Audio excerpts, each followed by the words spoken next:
Donat gula ni berapa dik? Yo bang. RM7 mahal no. Lo ni no. Ni donat susu ni. Sebaik. RM100 mahalnya. Jual sampai RM100. Ni donat apa ni? Pandan berapa ni? Sebaik.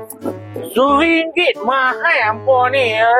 Kek darah orang. Ni apa? Kopi berapa? Sebaik. RM100 juga. Sebaik. Ui, mahal. Ui, mahal. Ni yang merah ni donat apa? Velvet bang. Red velvet. Ha. Berapa? Bisa sebaik ya. RM100 juga. Ui, mahal. Semua ni berapa ni? Ni RM20. Apa? Susu? Susu Berapa ringgit? RM20. Ui, mahal. Wah. Mahal. Ni apa ni? Ni gula Gula berapa? RM12. Ui, mahal. Tak apalah. Mahal pun tak apalah. Bagilah donat ni. Donat ni 3.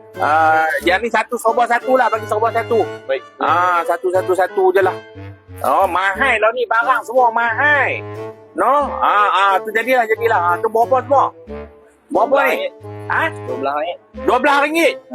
RM12 no? 1, 2, 3, 4, 5, 6, 7, 8, 9. RM9 ni nak buat tambang naik Grab pergi ni tak cukup ni. Ambil RM9 lu hutang mahal barang lah ni semua no. No? Ni tunggu makcik dapat duit KWSP untuk cik bayar lah. No? Jangan marah no. Boleh no? Boleh Cukup.